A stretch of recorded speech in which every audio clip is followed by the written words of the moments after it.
10 question हमने कल किए थे। yes. आज सिर्फ 2 सवाल आपने बहुत अच्छे तरीके से सीखने हैं और हर तरीके से सीखने हैं, फिर उसके बाद काम आसान हो जाए। पहले एक बात सीख ले, अपना साल को किस तरह से देखना है। अगर आपका ईयर एंड है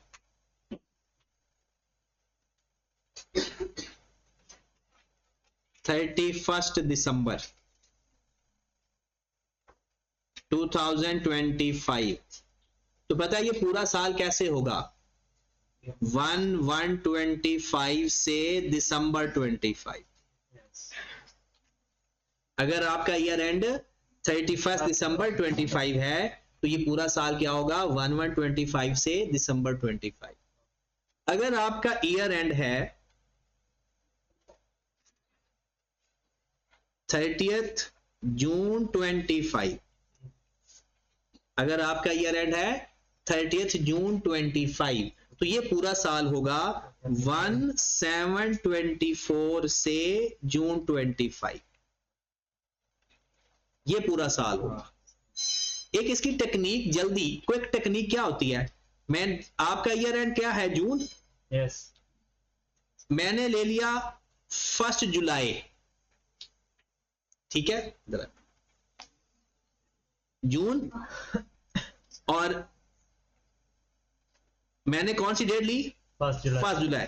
लेकिन साल कौन सा है? 24-25। और मैंने कौन सा लिया? 24। तो जो भी आपका ईयर एंड होगा उससे अगली डेट पिछले साल की, अगली डेट पिछले साल की, वो आपका स्टार्ट ऑफ द ईयर होगा।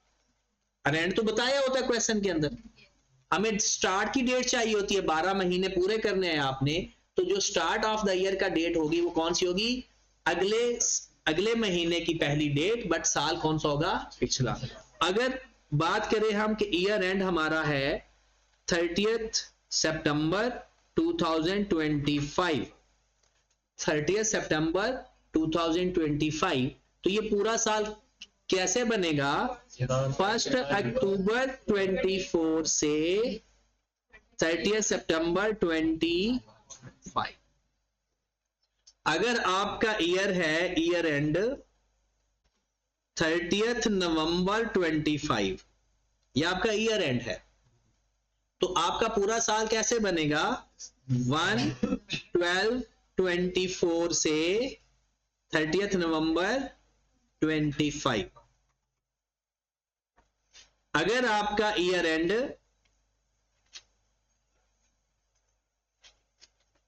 31 मार्च 25 है, तो आपका पूरा साल कैसे बनेगा?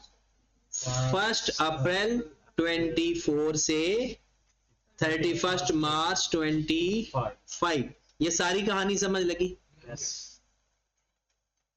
कंप्लीट पता चल गया कि स्टार्ट कहां से होना है और एंड कहां पर होना है। एक नेक्स्ट मंथ की फर्स्ट डेट मतलब पिछले साल, ये इसके अलावा, क्योंकि ये तो एक ही साल पूरा हो गया ना, 25 1/1/25 से शुरू हुआ, दिसंबर 25 को खत्म हुआ। बट जब 2 सालों में आता है ना, वो उसका ये तरीका होता है कि आपका कोई भी दिसंबर के अलावा कोई भी ईयर एंड, वो स्टार्ट कहां से होगा? ईयर एंड की नेक्स्ट डेट से पिछले साल की नेक्स्ट डेट। साल पिछला लेना है और डेट कौन सी लेनी है? नेक्स्ट ईयर एंड के फौरन बाद वाली, क्योंकि साल शुरू जून में खत्म हुआ होगा तो जुलाई से शुरू हो गया होगा, तो ये शुरू कब हुआ होगा? पिछले साल से। क्वेश्चन के अंदर आपको ईयर एंड की डेट बताई होती है, तो शुरू वाली डेट हम खुद जज करें। अब प्रॉब्लम क्या आता है जी ऐसे सवालों में? जो अक्रूवल एंड प्री पेमेंट के सवाल है, उस सवालों में प्रॉब्लम ये आता है कि वो पेमेंट का टाइम का, पेमेंट का साल कोई और होता है और अकाउंटिंग का साल कोई और होता है। ये आपने देखे भी होंगे सवाल, पेमेंट का साल कोई और होगा और अकाउंटिंग का साल कोई और होगा। मिसाल के तौर पर हमारा साल है दिसंबर, मतलब जनवरी से लेकर दिसंबर, हमने एक चीज रेंट पे ली और हम रेंट पे करते हैं जून से जून, यानी पूरे साल का रेंट पे कर देते हैं इस जून से लेकर अगले जून तक, और हमारा ईयर एंड क्या है? दिसंबर। तो हमने इस पेमेंट में से अपने मंथ या साल अलग करने होते हैं और प्रीपेड या अक्रूड अलग करना होता है। अब कुछ लोग तो इसको रट्टा लगा लेते हैं, कुछ लोग इसको समझ लेते हैं। बेहतर है कि आप इसको अच्छी तरह समझ लेना। ठीक है, इन 10 सवालों में 2 या 3 सवाल ऐसे हैं जिस पर टाइम लगेगा, टोटल 4 या 5 सवाल हैं जिस पर टाइम लगेगा, उससे फिर आपके जितने भी सवाल करोगे हल हो जाए। तो 2-3 सवालों पर ही फोकस करना ज्यादा। इसमें पहला सवाल है the annual rent expense for triple T for the period 1 जुलाई 2018 से जून 19 ₹35,000। क्या कह रहा है? Annual rent. एनुअल रेंट मतलब 12 महीनों का। Yes. कब से कब तक? 1 जुलाई 18 से जून 19, 35,000, which is 25% more than the previous year। ये 25% ज्यादा है पिछले साल के सालाना रेंट से। तो क्या पिछले साल का रेंट हम बता सकते हैं? 28,000। बिल्कुल बता सकते हैं। Last year rent 120। 35,000 को 125 पे डिवाइड कर देंगे, पता है ना अब। Yes. 25 बड़ी हुई वैल्यू है तो 125 Yes. But multiplied by 28,000। जी। लास्ट ईयर जो हमारा होगा ना वो 1 जुलाई 17 से जून 18 होगा, पिछला साल जो होगा। अब what is charge rent expense in statement of profit और loss for the year ended December. Accounting का साल है दिसंबर, लेकिन रेंट पेमेंट का साल है जून। अब अगर तो सेम डेट टाइम हो ना फिर इतना मसला नहीं होता। अब अगर मैं आपको 2 तरीकों से सिखाऊंगा ऐसे सवाल, एक टाइमलाइन के साथ और एक बगैर टाइमलाइन के साथ। पहले टाइमलाइन के साथ करते हैं। टाइमलाइन आपको फिलहाल बनानी पड़ेगी, बाद में आप लोग तेज ट्रेन हो जाओगे, शुरू में बनानी पड़ेगी। ये है हमारा साल, ऐसे लिख लेता हूं, ये हमारा अकाउंटिंग ईयर है। कहां से कहां तक होगा? 1/1/18 से लेकर दिसंबर 18 तक, राइट। Yes. एक है रेंट देने वाला साल, वो कहां से कहां तक है? जुलाई से जून। जुलाई से June. इसका मतलब है एक तो यहां से शुरू हुआ 1/7/18 से लेकर 30th जून June 19। 19. ये जो ब्लैक लाइन बनाई है ना, इसका हमने रेंट दिया हुआ है। Yes. अब पिछले साल भी था, पिछले साल अगर हम देखें तो कुछ इस तरह से बनेगा ना पिछला साल। Yes. 1/7/17 से शुरू हुआ होगा।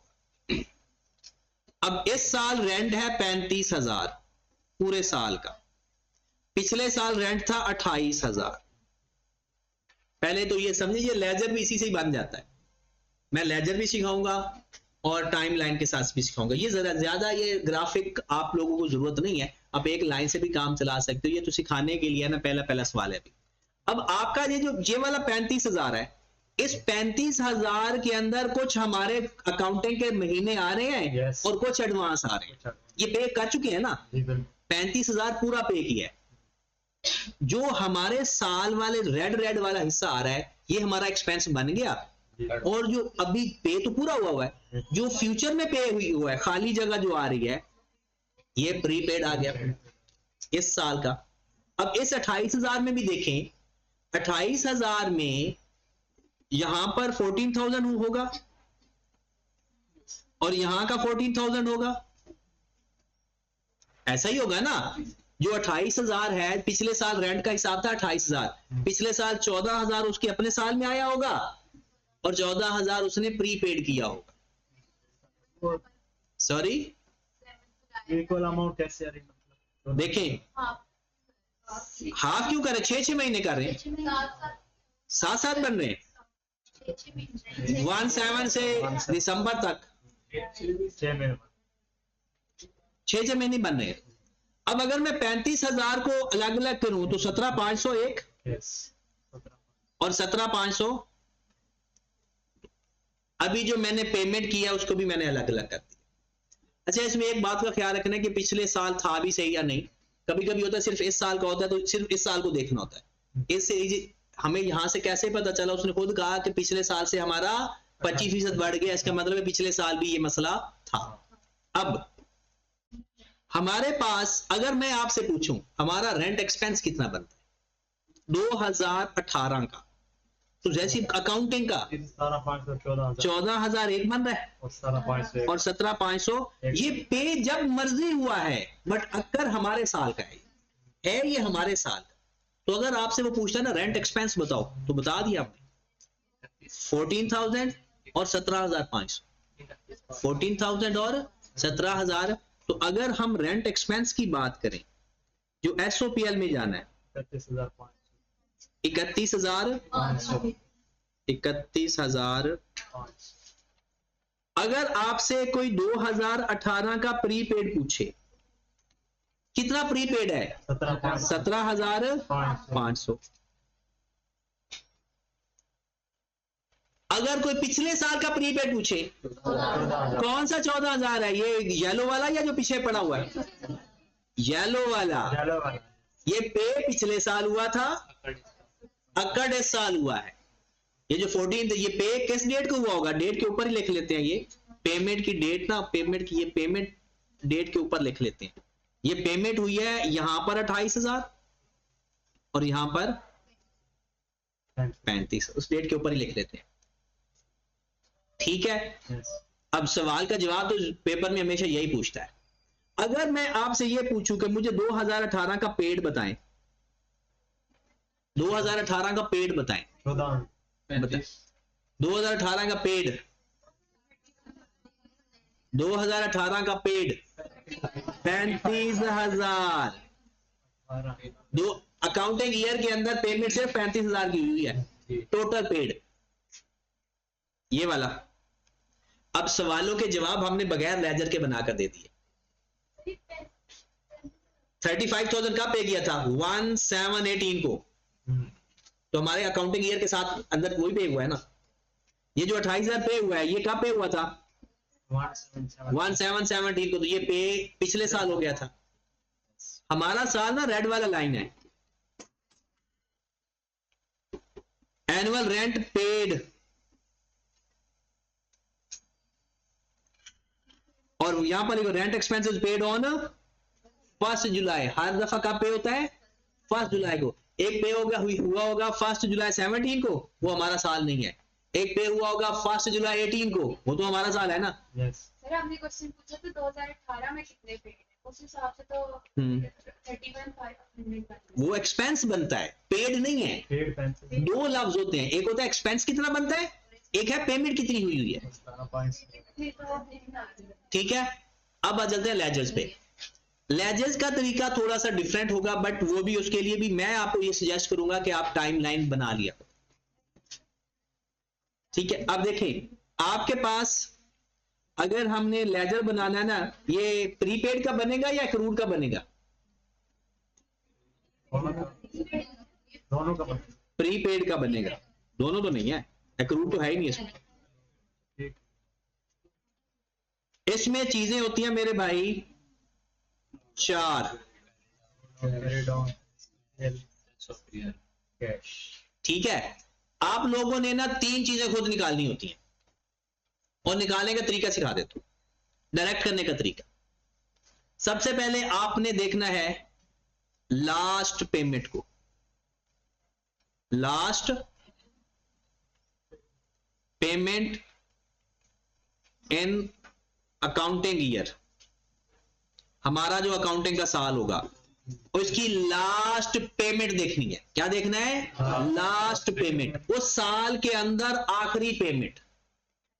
हमारे साल के अंदर कितनी पेमेंट्स हैं? एक है ही, एक वही आखिरी है, पहली भी वही, आखिरी पेमेंट देखनी है 35,000। अब उस 35,000 में यह देखना होता है कि इसमें प्रीपेड है या एक्रूड है।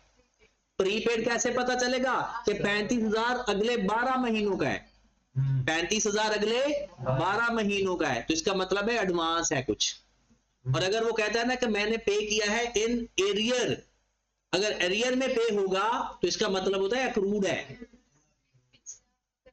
ठीक है। अभी एडवांस को सिखाता हूं। अब 35,000 आपने एडवांस पे किया, क्या ये सारा हमारे साल के अंदर खत्म हो गया था या जा रहा था आगे?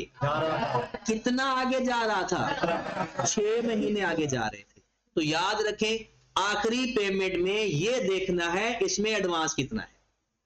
लेजर का तरीका सिखाने लगा हूं। आखिरी पेमेंट में देखना है एडवांस कितना है। तो कितना एडवांस है? 17,000। डन। दूसरा स्टेप बाय स्टेप चलना है। दूसरी बात, हमारे साल के अंदर टोटल पेमेंट्स कितनी हुई हैं? दूसरा सवाल क्या पूछना है अपने आप से? हमारे साल के अंदर टोटल पेमेंट्स कितनी हुई है? कितनी हुई है? 35,000। 2 सवाल हो गए। पहला सवाल, आखिरी पेमेंट में एक्रूड है या प्रीपेड है?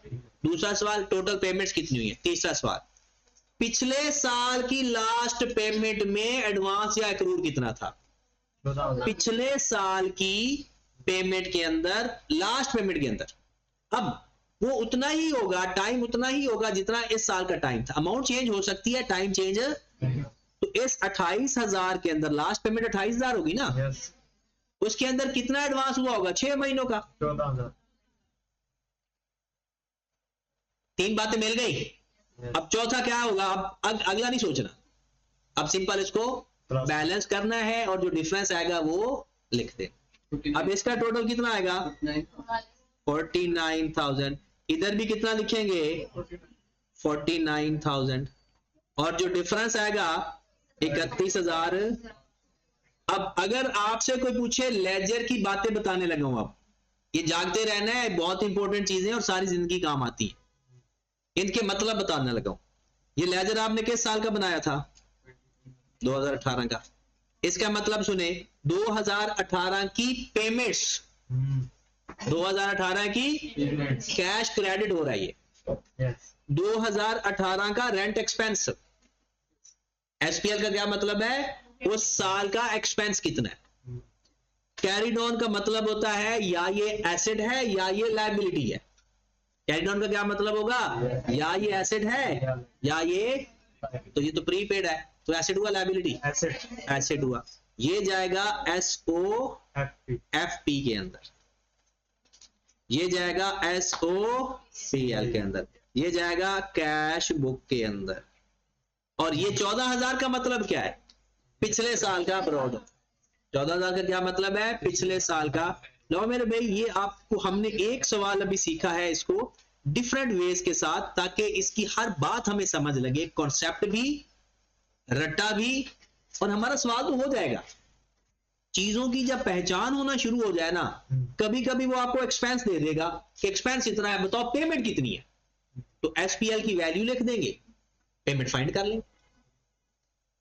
अभी इस सवाल को हमने सीखा है राइट, किस तरह से एक टाइमलाइन के साथ भी किया है और दूसरा लेजर के साथ भी किया। ठीक है, लेजर का स्टेप, पहला स्टेप क्या होगा लेजर बनाने का? आखिरी पेमेंट में एक्रूड है या प्रीपेड है? पेमेंट्स कितनी हुई? पिछले साल की आखिरी पेमेंट का एक्रूड या प्रीपेड। ये 3 स्टेप में सवाल कर देखना है हमने हर दफा। ठीक है, और इस जैसा मैं सवाल पहले करवाता हूं, बाद में दरमियान वाले सवाल देखते। पहले इस जैसा सवाल देखो, इसको अब छोड़ दूं क्योंकि इसका लेजर भी बन गया और टाइमलाइन भी बन गई। और जवाब पूछा क्या है? उसने क्या पूछा है? Rent expense. तो रेंट एक्सपेंस कितना है? 31। अब आ जाओ एक दफा क्वेश्चन नंबर 14 पे। क्वेश्चन नंबर 14 पे 14 और 15 आपका पूरे सवालों का हल है। सारे सवाल मुश्किल आसान इसके ऊपर बेस करते हैं, बाकी प्रैक्टिकल होते हैं। 14 पे आए, पहुंच गए? अब बिजनेस पे रेंट क्वार्टरली इन एरियर्स। अब rent, business paid rent quarterly in arrears. Arrears का मतलब पता है किसी को? यानी एरियर्स का मतलब होता है इस दिन पिछले पे होते हैं। एडवांस का मतलब होता है अगर मैंने 1 जनवरी को एडवांस पे किए, इसका मतलब मैं जनवरी फरवरी मार्च के पे कर रहा हूं। और अगर मैं जनवरी में पे कर रहा हूं अरियर, इसका मतलब मैं दिसंबर नवंबर पिछले पे कर रहा हूं। अरियर पेमेंट का मतलब होता है पिछले पे करना, और एडवांस पेमेंट का मतलब होता है अगले पे करना। अब आपने 1 जनवरी को पे किया, अब 1 जनवरी को कौन सा पे किया होगा? पिछले और क्वार्टर में कितने महीने होते हैं? 3 हिस्से आते हैं। 3 4 से बात करते टोटल 4 मैं सिर्फ ये पूछ रहा हूँ क्वार्टर में महीने कितने होते हैं?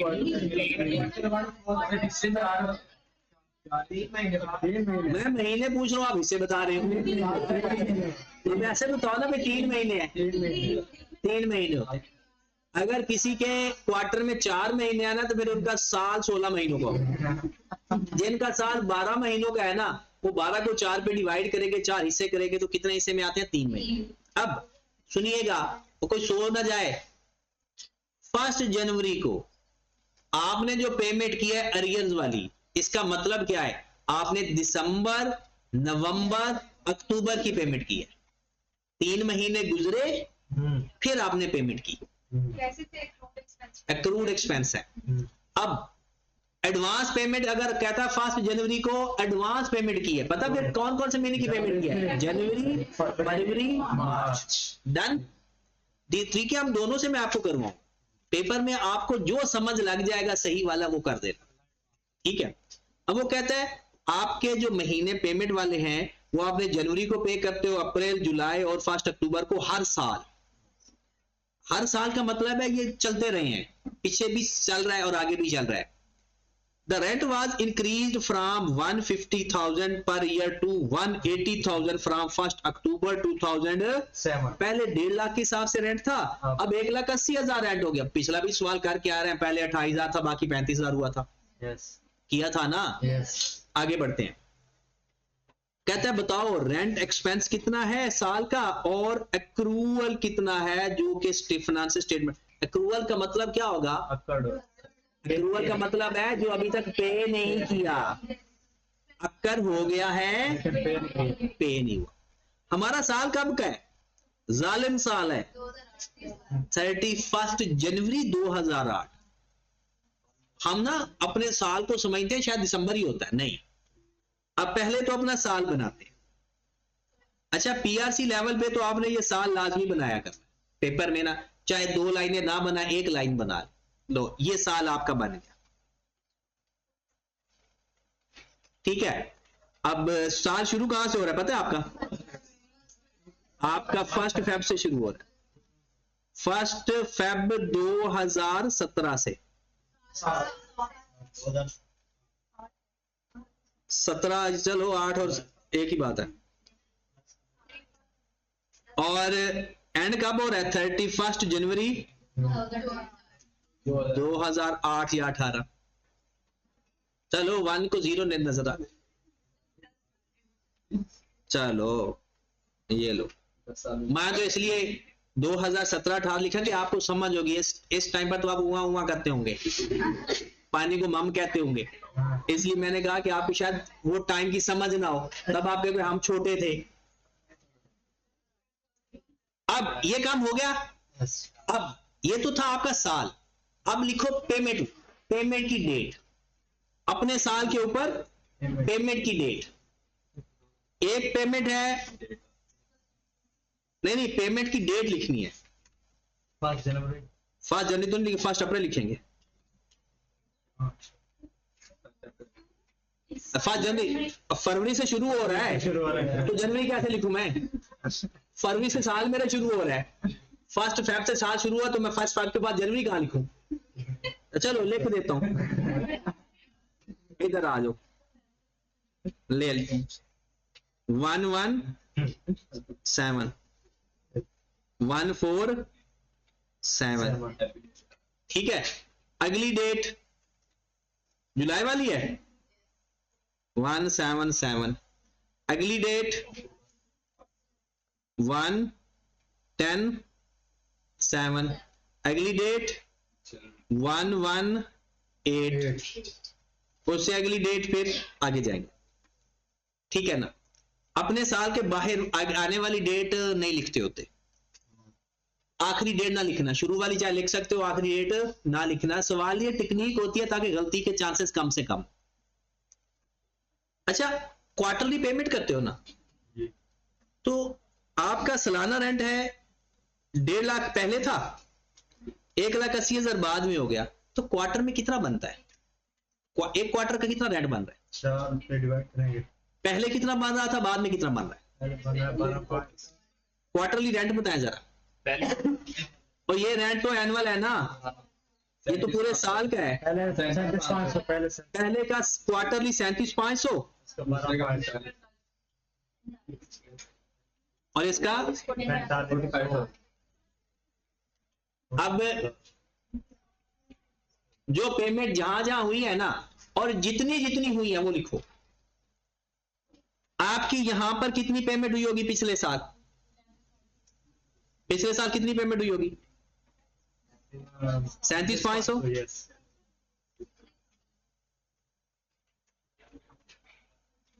147 को कितनी पेमेंट की होगी? 37। बड़े ध्यान से बताना होता है। आपका रेंट चेंज कब हुआ था? अक्टूबर 17 को। भाई उसने कहा जी 45,000 क्वार्टर का रेंट है।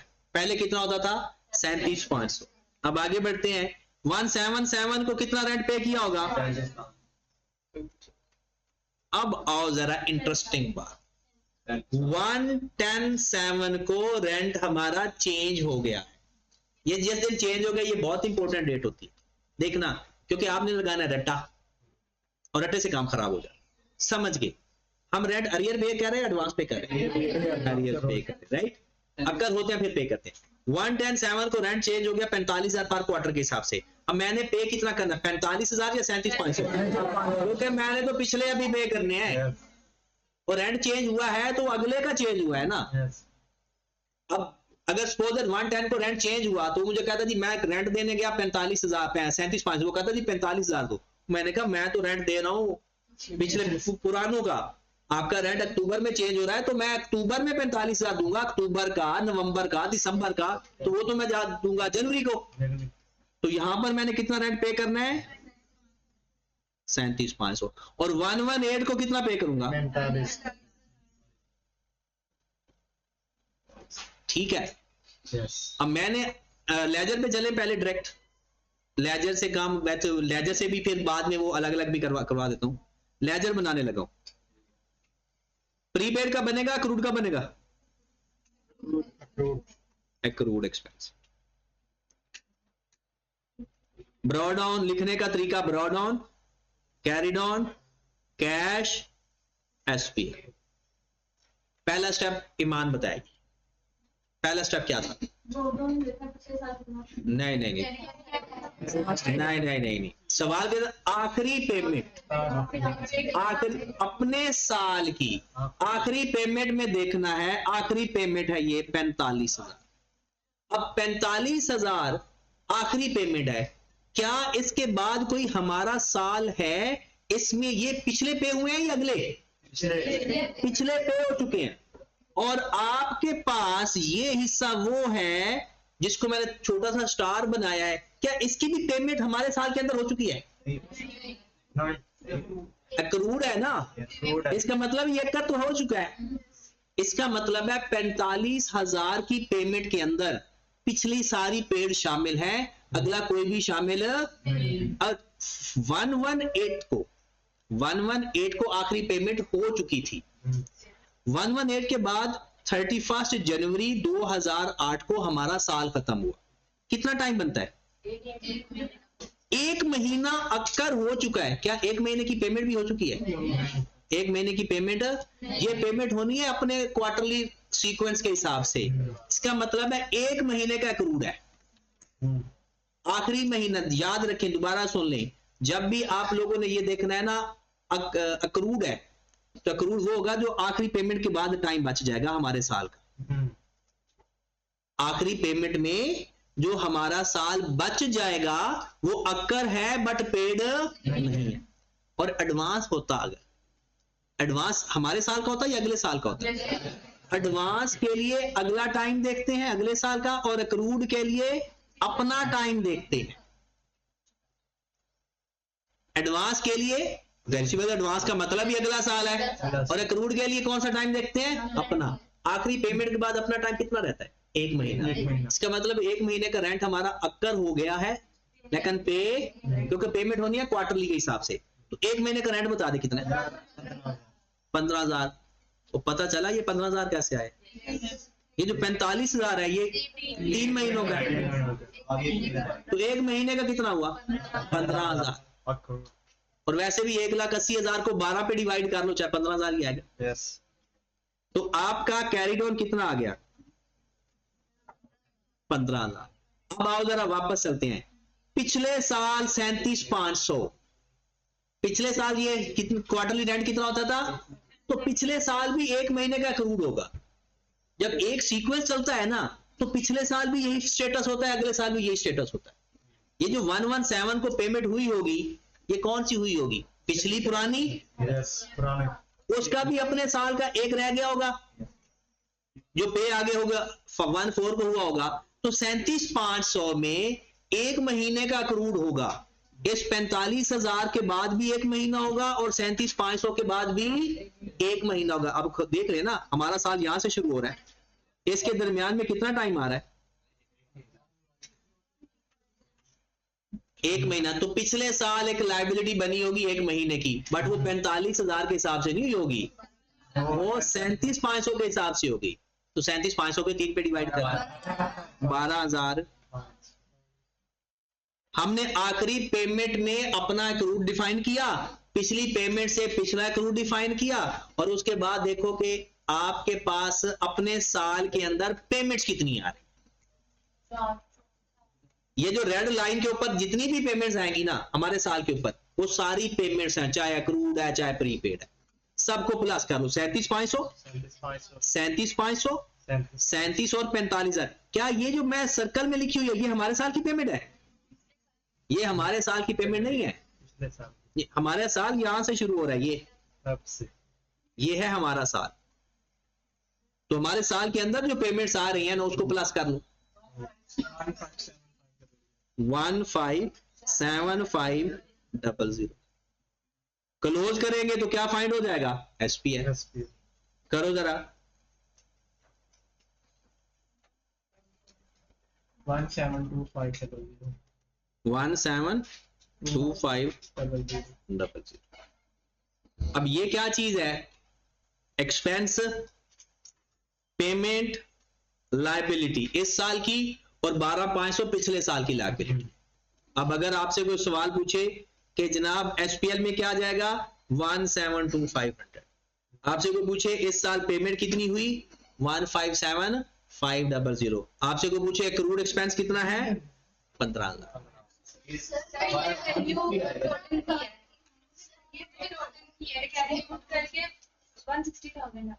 अच्छा 157 यानी 172 टोटल आ रहा है। 1,72,500 टोटल है, 160,000 ये। 1,60,000 का एक्सपेंस है, 1,57,500 पेमेंट है, और एक्रूड एक्सपेंस कितना है इस साल का? 15,000, और 12,500 पिछले साल का एक्रूड एक्सपेंस। अब जो सवाल पूछेगा वो सवाल का जवाब हम देते। ठीक होगी बात? अब स्टेप याद रखने हैं। लास्ट पेमेंट में अपना एक्रूड या प्रीपेड देखना है, पिछले साल की लास्ट पेमेंट से ब्रॉड ऑन मिल जाएगा, और साल के अंदर जो पेमेंट्स नजर आ रही होंगी वो जो हमारे साल के अंदर क्वार्टर आ रहे थे वो हमने लिख लिया। ठीक होगी बात?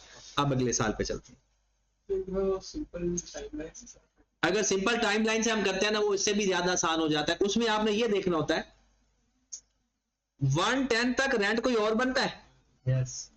110 तक रेंट का पर मंथ हिसाब क्या था? 110 तक पर मंथ का हिसाब 12,000, और 110 के बाद कितना बना पर मंथ?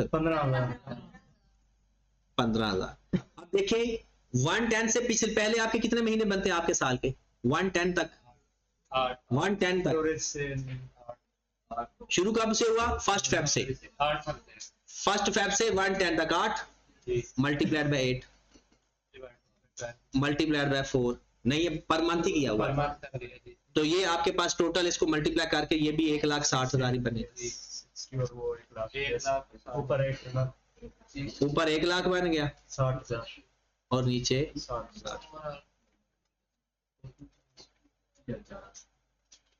अगर एक्सपेंस देखना होता है ना, वो तो सिंपल ये देखते हैं कि एक्सपेंस अगर कितना हो रहा है, सिर्फ एक्सपेंस देखना है ना, तो वो पर मंथ एक्सपेंस निकाल लो, तो मल्टीप्लाई कर और लेजर बनाओ, लेजर की भी प्रैक्टिस हो जाएगी और उसमें सारे सवालों के जवाब भी मिल जाए। अब अगले सवाल पे आते हैं। मैंने आपको कहा था ना, एक सवाल आपके 2-3 ही है, आपके इन सवालों को आप बार बार करोगे तो आपके सवालों की प्रैक्टिस हो जाएगी। अब ये सवाल यही है, लेकिन एडवांस का। Helix Corporation has sublet part of its office और रेंट है जून 2008 तक 9,000 पर ईयर। 1 जुलाई 2008 से शुरू हो रहा है 12,000 per year. Rent received quarterly in advance. एक तो है ये रिसीव का इनकम का केस है और एडवांस का केस है। 1 जनवरी, 1 अप्रैल, 1 जुलाई, 1 अक्टूबर ईच ईयर। ईयर एंड क्या है? 30th नवंबर। अब सबसे पहले तो टाइमलाइन बनाएंगे।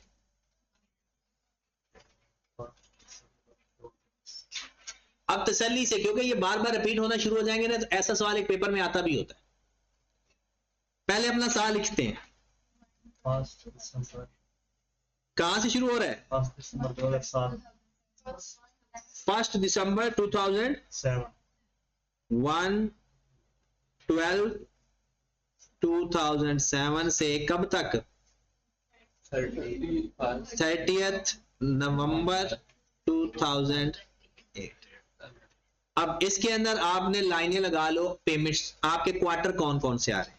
पहला क्वार्टर आपका 1 जनवरी है, यस। जनवरी। दूसरा क्वार्टर, अप्रैल। ये तो रिसीव हो रही तो इनकम भी। हाँ इनकम भी तो मिलेगी, क्वार्टर मिले या पे, वो उसमें रिसीट आ जाएगा, उसमें पेमेंट आ जाती है। अगला क्वार्टर क्या कौन सा बंदा है? जुलाई। उससे अगला क्वार्टर अक्टूबर। ठीक है, और पिछले का एक लिख लेते हैं। लास्ट क्वार्टर क्या होगा? अक्टूबर। यस। पिछला लास्ट क्वार्टर क्या होगा? अक्टूबर। अक्टूबर। अब आपने रेंट एडवांस में रिसीव किया, आपने रेंट एडवांस में रिसीव किया। जनवरी में कब चेंज, रेंट कब चेंज हो रहा है? 1 जुलाई 2008 को। उससे पहले क्वार्टर का रेंट बताएं। पहले क्वार्टरली 9,000 को कितने पे डिवाइड करेंगे? 4 पे, 3 पे? ये 12 महीनों का रेंट है ना, तो हमें क्वार्टर का चाहिए। 12 पे डिवाइड करके 3 से मल्टीप्लाई कर लो। आपको 3 महीनों का रेंट चाहिए ना, 12 पे डिवाइड कर देंगे तो पर मंथ आ जाएगा, और 3 से मल्टीप्लाई कर देंगे, या क्वार्टर के 2200 ये और 12,000 को इसका क्वार्टर ये निकालो तो कितना आएगा? 3। अब जरा ध्यान से देखना, आपने जो पेमेंट करनी है ना, एडवांस में करनी है। रेंट वाली चेंज वाले का उसका भी कलर चेंज कर लेते हैं, कुछ ऐसा लिख लीजिए। ये मैंने बड़ा सा जो बॉल बनाया ना रेड कलर का, इसमें चेंज आया है। यस। अब है जनवरी को आपने क्या पे किया होगा? अक्टूबर। क्वार्टरली जो रेंट पे किया होगा 2250 या 3,000? अच्छा यहां से शुरू करते हैं, क्योंकि पिछला तो 2250 ही था ना। 2250 जनवरी में पे कितना किया होगा? और ये जो 2250 है किस किस महीने का है? जनवरी का, फरवरी का और मार्च, क्योंकि आने वाले एडवांस पे कर रहे हो ना। हाँ रिसीव कर रहे हैं, ऐसे कह लो, एडवांस रिसीव कर रहे हैं जनवरी, फरवरी और मार्च। अप्रैल के अंदर आपने कितना पे किया होगा? रिसीव किया होगा, सॉरी 2250। ये किस किस महीने का मिल गया आपको? अप्रैल का, मई का और जून। जुलाई का महीना आ गया। अब आपने 2250 रिसीव करने या 3,000? 3,000, क्योंकि हमने अब एडवांस रिसीव कर रहे हैं। इस दिन रेंट चेंज हुआ और रेंट हम जो रिसीव कर रहे हैं, ये जो 2250 है, ये अप्रैल मई जून का तो आ गया, वो तो रिसीव कर चुके हैं। अब 3,000 रेंट चेंज हो गया 1 जुलाई से, तो हम 3,000 रिसीव करेंगे या 2250 रिसीव करेंगे? 3,000, क्योंकि हम रिसीव किसका कर रहे हैं? जुलाई, अगस्त, सितंबर। तो यहां पर आएगा। अब फर्क पता चला, पिछली दफा जब अरियर था तो हमने पिछला दिया, एडवांस था तो फिर नेक्स्ट। अब अक्टूबर में कितना मिलेगा? 3000। 3000। डन। अब आ जाते हैं तो वही step by step. Advance income receive करो तो एसेट होता है लायबिलिटी, हाँ, लायबिलिटी। तो ब्रॉड और इधर आ जाएगा, क्रेडिट से। कैश और इधर। इनकम है तो कैश किधर आएगा? क्रेडिट से। तो यही होता है ना इनकम का लेजर। यस। लेजर तो इसलिए मैंने आपको कहा था लेजर याद करके हैं, लेजर याद होंगे तो लिख पहले लेंगे। अब स्टेप वही है, पहला स्टेप लास्ट अमाउंट में, इसमें एडवांस है या अरियर है? एडवांस। एडवांस है। ये किस किस महीने के पे कर चुके हो? अक्टूबर, नवंबर, दिसंबर, और साल हमारा कहां खत्म हो गया था? नवंबर तक। इसके अंदर एडवांस कितना है? 1 महीने का। एडवांस कितना है? अक्टूबर, और अक्टूबर भी हमारा साल, नवंबर भी हमारा साल, दिसंबर पेमेंट, इसने पेमेंट जो की हुई है ना, 1 अक्टूबर की, 1 नवंबर की और 1 दिसंबर की। अब अक्टूबर और नवंबर तो खत्म हो गया, वो तो हमारे साल का ही था। एडवांस कितना है? क्योंकि हमने देखना होता है एक्रूड या एडवांस। एक्रूड अपना टाइम देखना होता है और एडवांस अगला टाइम देखना। तो 1 महीना है। 3000 कितना टाइम है? 3 महीनों की। 1 महीने की कितनी हुई? 1000। कैरिड ऑन आ गया। अगला स्टेप बताओ कौन सा है? पेमेंट। चलो ब्रॉडर भी देख लो। ब्रॉडर देखेंगे पिछले साल की सेम डेट को क्या हिसाब किताब, 2250, उसमें भी 1 महीने का एडवांस होगा, और 2250 को 3 पे डिवाइड कर दो, फिर 750। अगला स्टेप कैश। बताओ कैश के, अपने साल का कैश, ये हमारा साल है, इन सबको प्लस कर लो। 2250 प्लस 2250 प्लस 3000 प्लस 3000। अच्छा, इसके अलावा ना बहुत आसान तरीके हैं, लेकिन उसमें आप लोगों से गलती हो सकती है। जब आप कैप में आओगे ना तब वो डायरेक्ट करवाऊंगा, क्योंकि अभी एमसीक्यूज हैं, और अगर वो यहां पर अगर हम डायरेक्ट करने लग जाएंगे ना, उसमें गलती के चांस बन सकते हैं। इसमें गलती के चांस कम हो जाएंगे जब 2-4 सवाल को अटेम्प्ट करेंगे, क्लियर हो जाएंगे। हाँ जी, कितना कैश आ गया? 10,000। अब क्लोज करेंगे, टोटल कितना आ गया? 11,000। 750 प्लस 10, 11,250, 11,250, 10,000। अगर आपसे कोई पूछे इस साल की इनकम 10,250, इस साल की रसीट 10,500, इस साल की लायबिलिटी 10,000, पिछले साल की लायबिलिटी 750, क्योंकि एडवांस इनकम लोगे तो लायबिलिटी होगी ना। अब पेपर में आप में से ज्यादातर जो सवाल पूछा जाता है वो एसपीएल की अमाउंट पूछी जाती है या कैरिड ऑन को, लायबिलिटी ऐसे पूछा। अब देखो जरा कौन सा आंसर मिलेगा।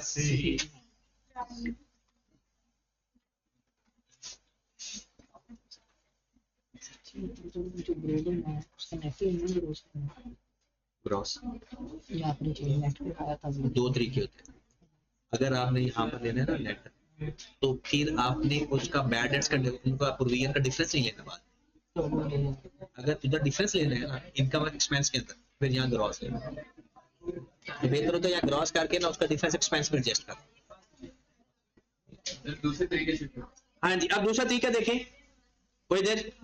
उस तरीके में क्या होता है, उस तरीके में 2 चीजें देखनी होती है बस। दूसरे तरीके में सिर्फ 2 चीजें, एक लास्ट पेमेंट में अपना एक्रूड या प्रीपेड देख लेना है। 3,000 में 1,000 हमारा एडवांस है, डन। फिर आपने देखना होता है पर मंथ, क्या देखना है? Per month. अब पर मंथ क्या होगा, इस 9,000 के अंदर पर मंथ क्या होगा? 9,000 डिवाइड बाय 12 700, और 12,000 में पर मंथ कितना होगा डिवाइड बाय 12 1,000। अब देखें ये है डेट चेंज की 1 जुलाई। 1 जुलाई से पहले हिसाब क्या था? 750 पर मंथ, और 1 जुलाई के बाद क्या है? 1,000 पर मंथ। हमारा साल शुरू कहां से हो रहा है? पिछले दिसंबर से। अब दिसंबर से शुरू करते हैं, 12वां महीना, पिछले 12वां पहला, दूसरा, तीसरा, चौथा, पांचवा, छठा, 7 महीने। 7 महीने चेंज से पहले, 5 महीने चेंज के बाद। तो 7 महीने मल्टीप्लाइड बाय 750 यस और 5 महीने मल्टीप्लाइड बाय 1000। 5000 ऊपर वाला कितना आ गया? 5250 57 5250 यस और ये कितना आ गया? 5000 और टोटल कितना आ गया? 10,200। ये आ गया। ठीक है, उसमें लेजर में आपको क्योंकि पेमेंट भी चाहिए होती है, सारा कुछ चाहिए होता है, और उसमें सिर्फ अगर आपने एक्रूड और देखना है तो एक्रूड में सिर्फ डायरेक्ट देख लें कि पर मंथ कितना बनता है। जैसी बात है, हमारे साल का जो एक्चुअल में रेंट बनता है वही अक्कर होता है, और आखिरी पेमेंट में एडवांस पता चल जाता है। आपने पेमेंट को पर मंथ डाटा ले लें, और अगर लेजर बनाना है तो फिर वो मैंने आपको स्टेप बाय स्टेप सिखा दिया। ये क्वेश्चन कौन सा था? 15। अब जो क्वेश्चन दरमियान में छोड़े हैं उनके बाद चलते हैं। क्वेश्चन नंबर 12 में लिखा हुआ है which statement is incorrect incorrect. ये भी ख्याल रखना है उसने करेक्ट पूछा है या इनकरेक्ट पूछा है। Income received in advance is a current liability, ठीक है ये तो करेक्ट है। Accrued income is a current asset, ये भी करेक्ट है। Prepaid insurance is a current liability, ये रॉन्ग है और सही है। ऑप्शन ठीक है क्योंकि उसने भी रॉन्ग पूछा है ना। और salary payable is a current liability, 2 बताने थे। अच्छा ये करेक्ट है। करेक्ट 13 में आए आप लोग का दुश्मन सवाल, increase decrease, overstate understate. After finalizing draft accounts of Arsalan identify that he has treated prepaid insurance 1000 as accrued expense। जब ऐसा काम आ जाए ना तो तब डबल होता है। प्रीपेड से हमारे एक्सपेंस कम होते हैं, प्रीपेड से हमारे एक्सपेंस कम होते हैं, एक्सपेंस कम होते हैं, प्रॉफिट बढ़ जाता है। हमने 1000 से प्रॉफिट बढ़ाना था और हमने कम कर दिया। 1000 से प्रॉफिट बढ़ाना था, बढ़ाया नहीं बल्कि कम कर दिया है। अब अगर आपने सही करना है 2000 से प्रॉफिट इंक्रीज कर देंगे, और हमारा प्रॉफिट पहले अंडर स्टेट हो चुका था। यस 1000 से कम पूरे हो गए। ठीक है, 1000 तो वापस रिवर्स हुआ। यस 1000 से एक एक्सपेंस एक आपने एक्सपेंस लिख दिया था, हालांकि एक्सपेंस को कम करना था, एक्सपेंस को ऐड कर दिया। अगर जो ऐड किया उसको ही माइनस करेंगे तो उसका इफेक्ट खत्म हो जाएगा, और फिर जो माइनस करना था प्रीपेड वाला वो तो डबल इफेक्ट हो जाएगा। तो 2000 से आपका प्रॉफिट क्या हो जाएगा? इसके लिए ना अक्ल चाहिए होती है वैसे। आप कल नहीं आए थे? कल देखें, प्रीपेड एक्सपेंस 1000 है। पहले ये इसके बारे में बताएं। मैं आपको दोनों वे से बताता होता हूं ताकि पेपर में कभी वो अंडरस्टेट ओवरस्टेट पूछ लेता है, और आप ना मुझे भी मजबूर कर देते हो कि मैं आपको ना रटा लगवाऊं। जब बार बार पूछते हो ना, एंड में कहता हूं कि अच्छा मैं रटा लगवा देता हूं, मुझे पता होता कि मैं अब रटा लगवा रहा हूं। मेरी कोशिश होती है कि 100% कि रटे से बच जाओ, लेकिन आप खुद कहते हो नहीं, आप हो, हम भी हम हैं। 12 साल पहले मैंने तो ये प्रीपेड इंश्योरेंस लिखनी थी। प्रीपेड का मतलब होता है एक्सपेंस कम होते हैं, एक्सपेंस कम करने थे, एक्सपेंस कम करने थे। अगर एक्सपेंस कम करो तो प्रॉफिट का पर क्या असर पड़ेगा? ज्यादा हो जाएगा। आपने प्रॉफिट 1000 से ज्यादा होना है, इसकी वजह से आपने 1000 प्रॉफिट नहीं बढ़ाया, आपने उल्टा क्या कर दिया? उसको एक्रूड एक्सपेंस लिख दिया। एक्रूड एक्सपेंस से एक्सपेंस बढ़ जाते हैं, एक्रूड एक्सपेंस से एक्सपेंस बढ़ जाते हैं। अच्छा करना, मैं आपको यहां से बताता हूं, प्रीपेड एक्सपेंस से एक्सपेंस माइनस होते हैं। कितने से माइनस होते हैं? 1000 से। और क्योंकि एक्सपेंस माइनस होते हैं तो प्रॉफिट 1000 से बढ़ जाता है। ये एक्सपेंस ये करना था, आपने एक्सपेंस कम करने थे, प्रॉफिट बढ़ाना था। आपने क्या कर दिया? आपने उसको एक्रूड एक्सपेंस लिख दिया। क्या लिख दिया? Accrued expense. आपने एक्सपेंस प्लस कर दिए, एक्सपेंस प्लस कर दिए, और प्रॉफिट जिसकी वजह से आपका 1000 से कम हो। ठीक है, अब ये करना था और ये आपने कर दिया। जो सही है उसको कर देंगे, जो आपने गलत किया है उसको रिवर्स करेंगे। गलत को रिवर्स कर दें और सही को कर दें। जो गलती की है उसको सही कर दें और जो सही करना था, अब 1000 से प्रॉफिट आप अपना बढ़ा दें क्योंकि प्रीपेड में लिखना था, नहीं छोड़ दिया ना, वो तो आपने नहीं लिखा। और ये जो 1000 से प्रॉफिट आपने क्रूड की वजह से कम कर दिया है, अब ये भी बढ़ा दो। तो ओवरऑल आप अपना प्रॉफिट फिर कितने से 2000 से बढ़ा दोगे। प्रीपेड की वजह से एक इफेक्ट आया, वो लिखा ही नहीं, अब वो लिखेंगे तो ये इफेक्ट आएगा। और जो गलती की है उसको ठीक भी तो करेंगे। तो गलती ठीक कैसे होगी, रिवर्स कर दें उसको। उसके बाद क्वेश्चन नंबर 16 पे आए। अच्छा ये तो आसान सा था, ये सारे अगले हो गए। जी सर। 16 17 सबके हो गए हैं ना। कोई ऐसा, क्योंकि आप लोग में से कोई भी सुतेला नहीं है, जो भी पूछोगे जवाब मिलेगा, लेकिन थोड़ा सा ऐसा ही बिस्ती बिस्ती करवा लिया करो। 18वें सवाल पे आ,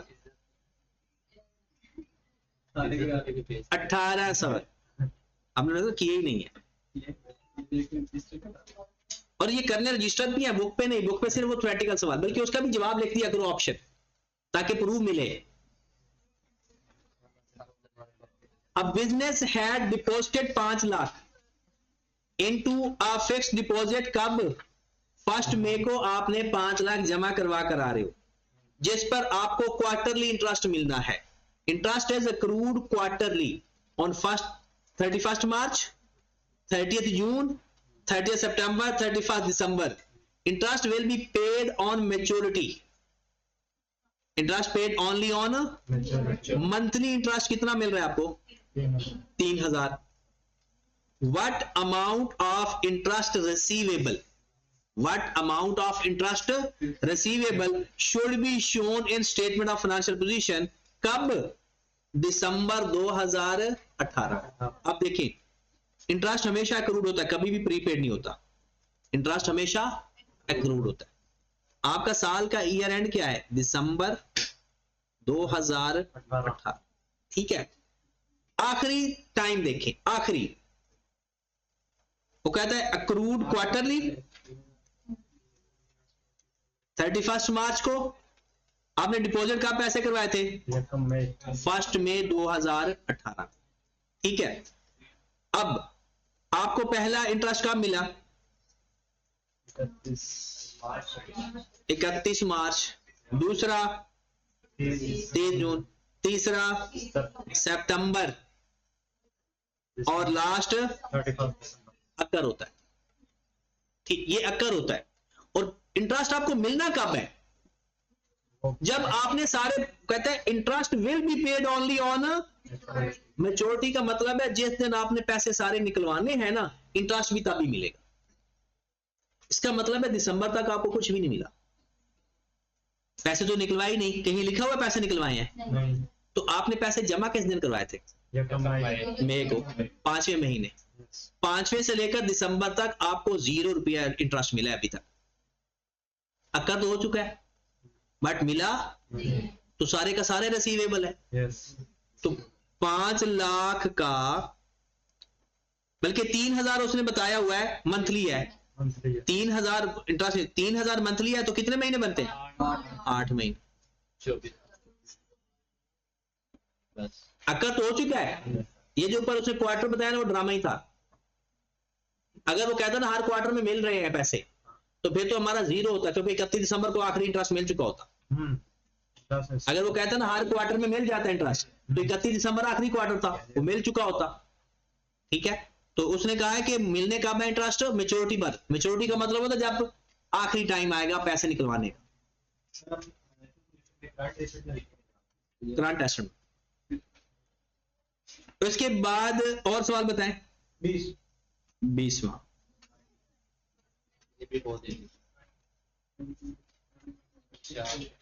Business was started on 1st January 2008. In building which is on are 25 year lease, lease rent को कहते हैं। Yes. Rent of the building is payable quarterly in advance, payment of the rent was made during the year, ये payment की हुई है। अब इसमें तो सिंपल है, उसने क्या कहा, what will be the rent expense profit and loss. इसमें क्या रेंट आपका चेंज हो रहा है? No. ये जो 75,000 है ये एक महीने का या क्वार्टर का है? What? तो एक महीने का भी निकाल लो, Divided by 7500 डिवाइड बाय 3 कितना? 2500, और इसको 12 से मल्टीप्लाई कर दो, 24. ये आपका पूरे साल का रेंट एक्सपेंस बनता है। इसमें तो लेजर बनाने की भी जरूरत नहीं है। उसकी वजह क्या है, उसने पूछा रेंट एक्सपेंस, तो 12 महीनों का रेंट एक्सपेंस निकाल के दे दो। ये है लेजर के बगैर जो हम तरीका करते हैं। और अगर आप लेजर के साथ करोगे तो आपको प्रीपेड, दोनों का प्रीपेड भी चाहिए, पेमेंट भी बताइए, और लेजर का तरीका तो सिखाया ही आज है ना। तो ये आपने क्वेश्चन अब कंप्लीट कर, और आपने घर से कल जो क्वेश्चन करके आने हैं वो करके आने हैं अप टू 50 तक।